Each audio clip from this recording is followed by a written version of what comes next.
¿Qué tal? Bienvenidos a Después de Horas, el espacio cultural de Vértigo TV. Soy Héctor González y hoy tenemos el lujo y el privilegio de platicar de historia, pero de una historia desde una versión cínica, desinhibida y poco convencional, que creo que le viene muy bien al discurso histórico. Para ello nos acompaña el día de hoy el doctor Raúl Bringas, catedrático de la Universidad de las Américas en Puebla y autor del libro que tenemos aquí al lado, Antihistoria de México. Doctor, pues muchas gracias por acompañarnos. Hola Héctor, gracias por la invitación, muy encantado de estar acá.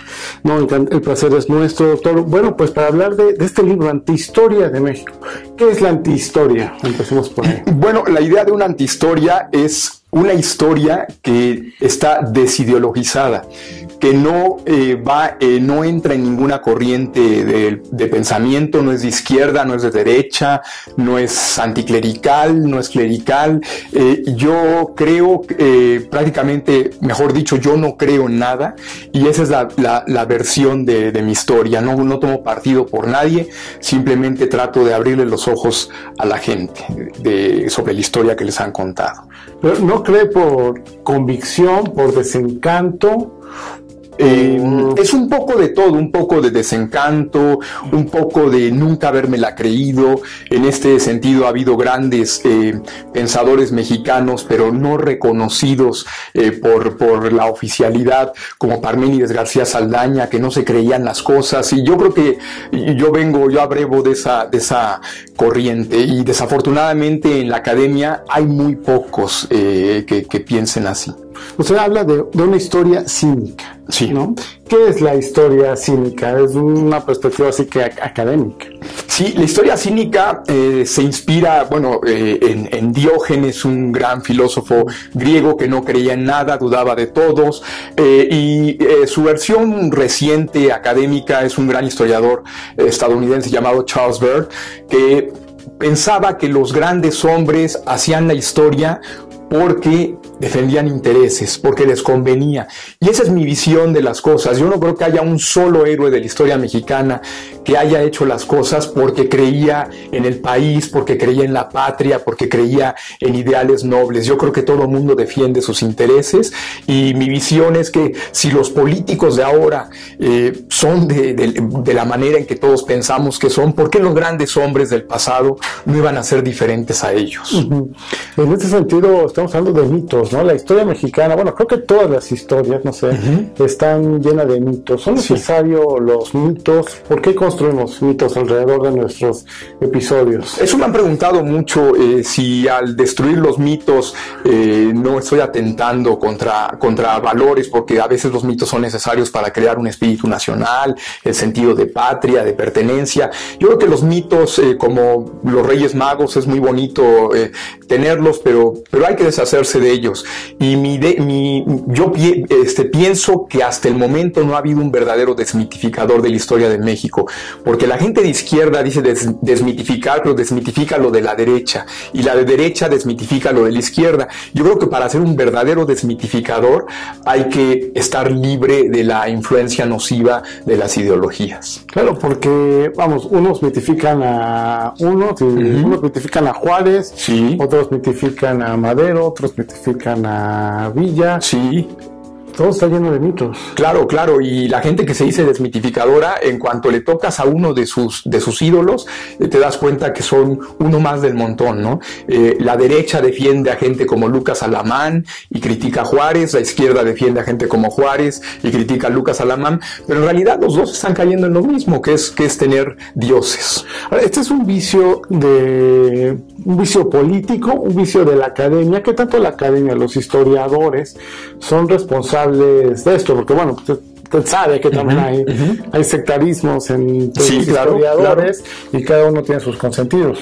Bueno, hasta el momento, y va a sonar muy duro lo que voy a decir, en la academia no me he encontrado un historiador libre, y estoy hablando de todos los historiadores, de los grandes nombres que tenemos. Todos sirven a una ideología. Los que encontramos en la Metro a lo mejor sirven a esta gran farsa de la historia de izquierda. Los que encontramos en las universidades privadas sirven a esta gran farsa de la historia de derecha. No he encontrado, no me he topado. Debe de haber una persona que esté libre de estos conceptos, porque para todos ellos es una forma de darle sentido a su vida, de pertenencia a un grupo, y es muy difícil vivir fuera de los grupos, porque los grupos te apoyan, los grupos te ayudan, los grupos le dan coherencia a tus ideas. Pero yo creo que pues, hay que enfrentarse a todo lo que existe de donde venga, tratarlo con la misma medida, ¿sí? Sin importar la ideología. ¿Pero puede haber historia sin ideología? O sea, historiografía sin ideología. Yo creo que sí. Yo la que he hecho acá, por ejemplo, puedo ir criticando duramente a Lázaro Cárdenas, y después hablo de la creación del PAN para combatir a Cárdenas, y el lector piensa, ya va a empezar a hablar bien del PAN, y no, también destruyo al PAN. Es decir, pienso que tan malo era el opositor como el que hacía daño al país. Entonces esa es la idea, que no ha habido benefactores de la patria, simplemente ha habido gente que trata de beneficiarse políticamente, a sus camarillas, a sus grupos políticos, a su familia, a pasar a la historia, pero en realidad no hay una ideología para la que sirva. La ideología es solo el pretexto. Pero no son héroes, o habría que verlos quizá como seres humanos, porque bueno, usted habla de Hidalgo, de Juárez, que el caso de Juárez es muy interesante, y los pone pues con sus contradicciones, con sus vicios y sus virtudes también, ¿no? Claro. Yo soy más destructor que constructor. De hecho, alguna vez uno de estos que se dicen desmitificadores decía, hay que ver a los hombres de carne y hueso y ver sus cosas positivas y negativas. Está bien, pero yo creo que los hombres del poder tuvieron más cosas negativas que positivas. Positivas las tiene el hombre común, el que va a trabajar todos los días, el que besa a sus hijos al salir al trabajo. Esa es la gente decente. La gente que va al poder, a las élites, a esto, tiene una agenda muy precisa, y es gente con una mente perversa, y Diógenes lo sabía muy bien. Ahora sí que empecemos por el principio, ¿no? Por las culturas prehispánicas, que restunde y restunde bien. Sí. Háblame de esto, por favor. Sí, bueno, tenemos en la historia oficial esta idea. ¿Cuántas veces no hemos escuchado nuestros antepasados tan cultos, tan civilizados, etcétera? Creo que es de los mitos que no he encontrado hasta el momento, a menos en historiadores solamente del siglo XIX que se atrevieron a tocar un poco esta farsa, gente que se atreva a desmitificar este pasado prehispánico. Yo no creo que los aztecas, los mayas hayan sido superiores a la civilización europea como nos lo han hecho creer. Vaya, en el libro se hace un recuento del estado en que se encontraba la ciencia, la arquitectura, las actividades militares, y prácticamente había un mar de diferencia entre Europa y nuestras culturas prehispánicas. El hecho más evidente es que fue Europa la que cruzó el océano y que conquistó América, y no fueron los aztecas quienes cruzaron hacia el otro lado. Entonces yo creo que las culturas prehispánicas están sobrevaloradas, eran simplemente culturas de la era de piedra. Es admirable lo que hicieron, pero jamás podríamos afirmar que fueron superiores a las culturas europeas. Esa es una de las mayores farsas de la historia oficial. Habrá también que sanguinarias, ¿no?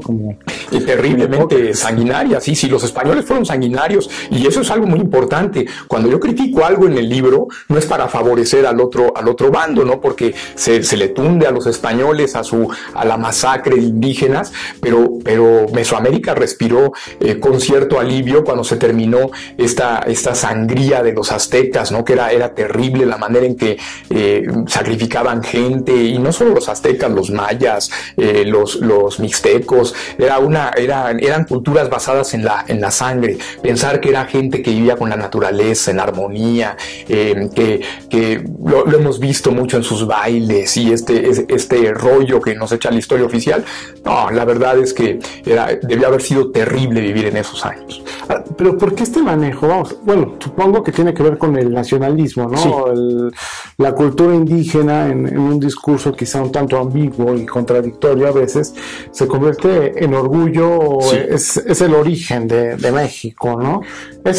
A esos son los intereses que obedece exaltación de nuestro pasado indígena. Pues, sí, claro, tiene su lógica, porque si no estaríamos desamparados, ¿no? Todos nosotros somos mestizos, somos producto de la mezcla de español e indio, todos tenemos sangre indígena, y creo que si nosotros glorificáramos el pasado europeo, nos sentiríamos europeos de segunda, ¿no? Entonces, por eso los gobiernos revolucionarios, a partir de 1917, más o menos, empezaron a sacar este discurso del pasado indígena. Ya se había hecho un poco antes, y el punto es tratar de aferrarse a algo, ¿no? Tener una identidad, pero una identidad no la puedes construir con mitos.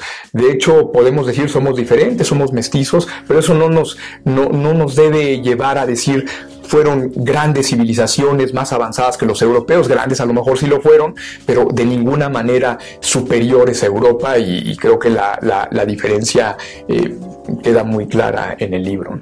La independencia es un conflicto de intereses más que una lucha por la emancipación, digamos. Sí, de esto ya lo habían comentado varios historiadores.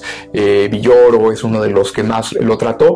De hecho, sí, la lucha por la independencia en ningún momento fue el afán de crear una patria, de crear un México independiente. Fue el defender intereses de una élite que se sentía incómoda con la situación. Donde yo voy más allá, porque creo que yo desnudo a esa élite, ¿sí? Muestro lo perverso que era Miguel Hidalgo, lo poco humano que era Morelos, etcétera. Entonces, la idea es todavía, además de mostrar cómo fue una élite que quería un cambio político en su beneficio, es mostrar que esa élite no era tan humana como podríamos pensar. Como sucede también con la revolución, ¿no? La revolución, sí. En este sentido son similares los procesos entre la independencia y la revolución, ¿no? Claro, sí. Aquí, por ejemplo, vamos hablando de todas estas grandes figuras de la revolución, desde Carranza, Madero, Obregón. Todos ellos eran porfiristas en su momento. De hecho, hasta un año antes de la revolución, se definían como porfiristas. Madero le mandó cartas a Porfirio Díaz platicándole de sus logros, de las cosas que había hecho. Carranza también estaba feliz como porfirista. Y cuando vieron que el régimen se empezaba a desmoronar, dijeron, es el momento, es la oportunidad política, y brincaron al vagón de la revolución, ¿no? Entonces, son meros oportunistas, y de ahí creo que no merecen otro adjetivo. También con Santana hay una parte de Santana, una línea que dice que Santana era la imagen de México, sí, en su momento, ¿no? O sea, representaba al país. ¿Por qué? ¿Por qué? Porque un hombre que regresó al poder, bueno, depende quién lo cuente, 11, 12 o 13 veces, era un hombre indispensable, ¿sí? Los mexicanos dicen, es que Santana era repugnante. Santana solo pudo haber existido si el pueblo, si la clase política lo buscaba, ¿sí? Si la clase política lo apoyaba. Santana era un dictador del siglo XX, de estos dictadores totalitarios que tenían todos los hilos del poder controlados. Santana solo podía mantenerse en el poder si la clase política lo buscaba, y lo fue a buscar 11, 12 veces, las que queramos, y fue una imagen del México corrupto, desordenado, oportunista, etcétera, ¿no? Y es de los villanos favoritos, ¿no?, de nuestra historia. Es de los villanos favoritos. Por ejemplo, se han dicho barbaridades como que vendió la mitad del territorio nacional. De hecho, quien más se opuso a la venta del territorio nacional fue Santana. Santana, de hecho, había sido arrestado por los estadounidenses, lo tenían ya hecho prisionero, y por cierto, Juárez fue quien lo entregó a los estadounidenses, Juárez como gobernador de Oaxaca, y después el gobierno provisional fue el que negoció el tratado que entregó la mitad del territorio mexicano. Santana no tuvo nada que ver en esa farsa, ¿no? Pero como los vencedores hacen la historia, y como los vencedores fueron los liberales juaristas, crearon al gran villano de la historia nacional. ¿Hay alguien que haga un trato más o menos equitativo o objetivo de Santana? Se pregunta algún historiador. Hay novelas, sí, El seductor de la patria, o la de Fernando del Paso. Sí. ¿Qué puede decir de estos tratamientos acerca de Santana? Bueno, Santana en ningún momento lo estoy defendiendo, ¿no? Creo que sí hay gente que se ha acercado a verlo de carne y hueso, Era un hombre repugnante, corrupto, prepotente, tenía todos los peores vicios, pero tenía muchas virtudes. Fue el padre de la República Mexicana, nos dio el republicanismo, en un momento evitó que el país se fragmentara, claro, lo hizo con sangre, con violencia, y todos estos servicios a la patria no se le han reconocido a Santana. Santana fue un mal necesario y bueno, y gracias a él, pues México se preservó y no se volvió una Centroamérica fragmentada en su momento, ¿no? De hecho, hay una parte en el libro que creo que es de las más dolorosas, que es la verdadera historia de la guerra con Estados Unidos y de la pérdida de Texas, que allí vemos pues el papel de Santana y cómo el país prácticamente le dio la espalda. Sí, sí.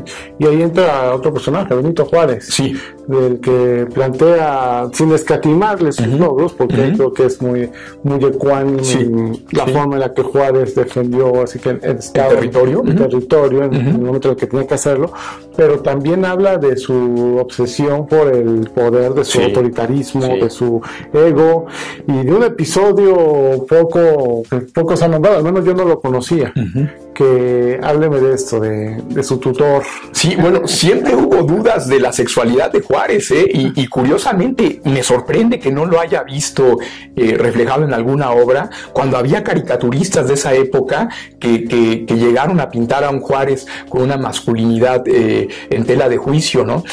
Parece que los rumores sobre Juárez iniciaron con un tutor muy extraño que fue quien le dio la mano en Oaxaca, quien le permitió que se educara, pero es interesante ver, uno tiende a ser mal pensado como cínico, ¿no? Es interesante por qué tanto interés de este tutor por este niño indígena y por qué esta relación en la que Juárez pedía y el tutor le daba lo que quisiera. Juárez quería abandonar la carrera eclesiástica y quería estudiar Derecho y el tutor hacía lo posible por ayudarlo, ¿no? Y después, cuando ya estaba este rumor sobre este tutor, Juárez tuvo en el transcurso de su vida otro gran rumor con un personaje que después fue presidente de México, Sebastián Lerdo de Tejada, a quien yo considero el primer presidente gay de la República, y que no tiene nada de malo ser gay, simplemente al contrario.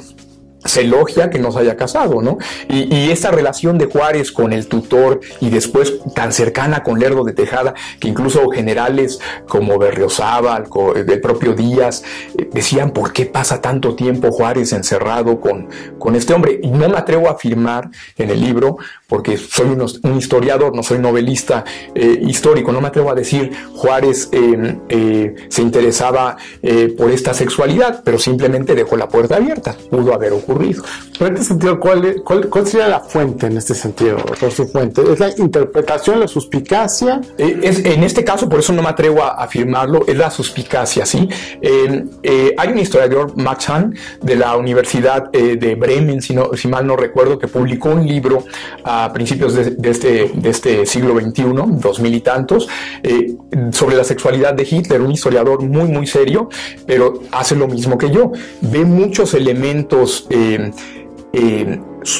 generan sospechas, no se atreve a afirmar eso, pero pone las cosas en la mesa, ¿no? Juárez nunca fue un hombre de mujeres, eso ya me genera suspicacias porque hasta una edad muy, muy avanzada, 20 y tantos, 30 años, no se le sabía de muchas mujeres, pero sí todo el tiempo se la pasaba con su benefactor. Y después, ya casado, pues pasaba horas, días encerrado con Lerdo de Tejada, que era un hombre de una sexualidad muy ambigua. Entonces nada más lo lanzo. Sí. Porque también habla de algo que ya sí es más delicado, la sexualidad, como sea. Pero, ¿cuántos años había de diferencia entre Juárez y su benefactor? Un buen, pero la pedofilia no es algo nuevo en la iglesia, y este hombre, un eclesiástico, que imaginemos por qué un eclesiástico criollo, oaxaqueño, le toma esa afición a un niño indígena de Guelatao. Claro, si a alguien se lo dicen en el presente, de inmediato piensa pedofilia, pero con Juárez no. Juárez es el hombre que resiste todo, ¿no? El niño inmaculado. Entonces, con Juárez nada puede pensarse mal. Pero en esta situación vista bajo otras circunstancias, a todos nos haría pensar mal. ¿Por qué no en el caso de Juárez? Cuando plantea esta hipótesis, que es una hipótesis, sí, es una hipótesis ante colegas, ¿qué le dicen?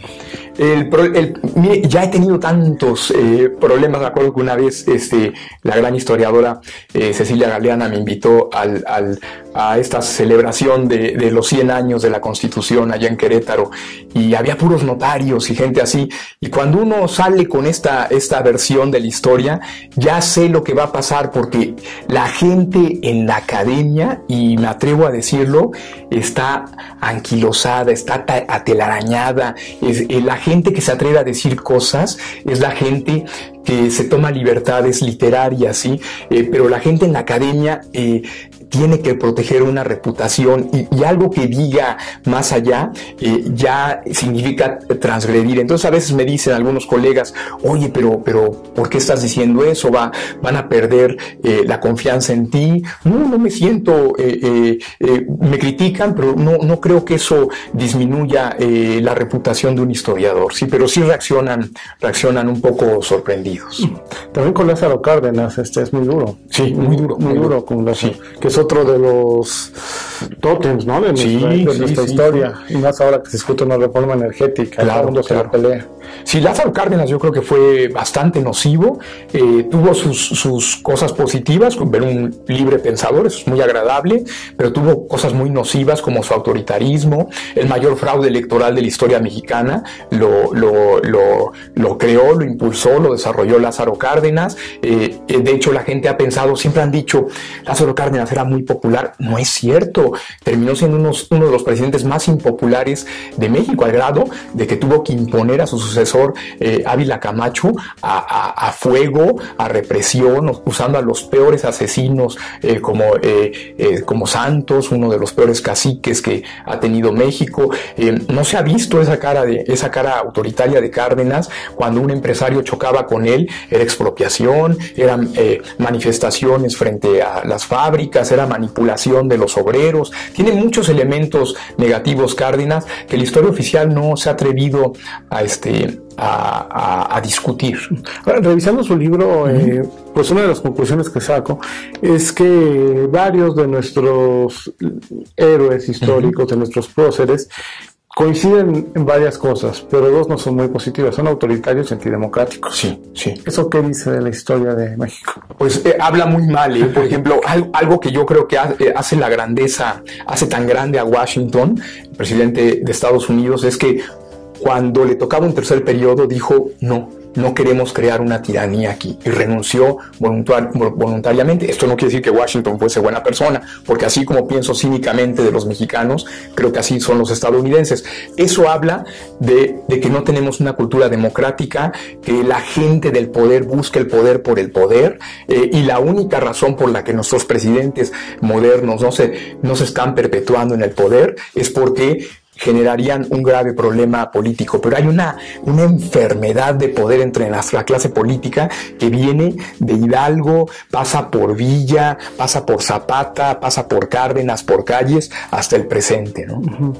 También dice que falta por escribir la historia objetiva del 68. El 68 es un gran mito también. Terrible mito tanto de la derecha como de la izquierda, ¿sí? De la derecha, que elogian a Díaz Ordaz y dicen actuó muy bien, ¿no? Actuó como un mandril, que era su apodo, actuó de una manera poco negociadora, una manera altanera, pero también es un mito de la izquierda que han inventado que había agentes de la CIA, había espías norcoreanos, había un complot para matar gente. El menos beneficiado por una tragedia de esta magnitud antes de los Juegos Olímpicos era el propio Díaz Ordaz y Echeverría.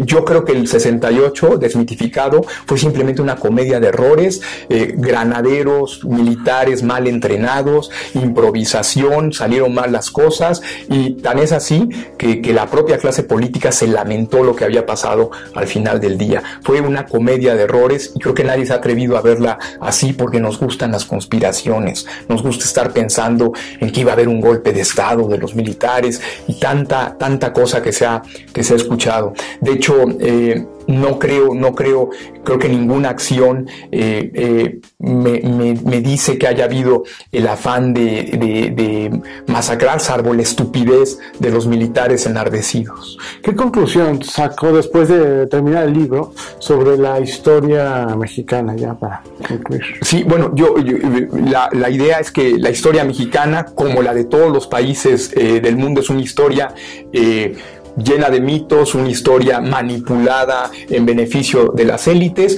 Yo puedo decir con orgullo que no canto el himno nacional, que no rindo honores a la bandera, que puedo escupir a la bandera de México, de España, de Brasil, la que sea, porque creo que son simplemente creaciones de élites para avanzar sus intereses de grupo político en beneficio de una casta siempre de privilegiados, sean de derecha, de izquierda. Esa es la historia mexicana. Su idea con este libro era provocar, abrir un debate.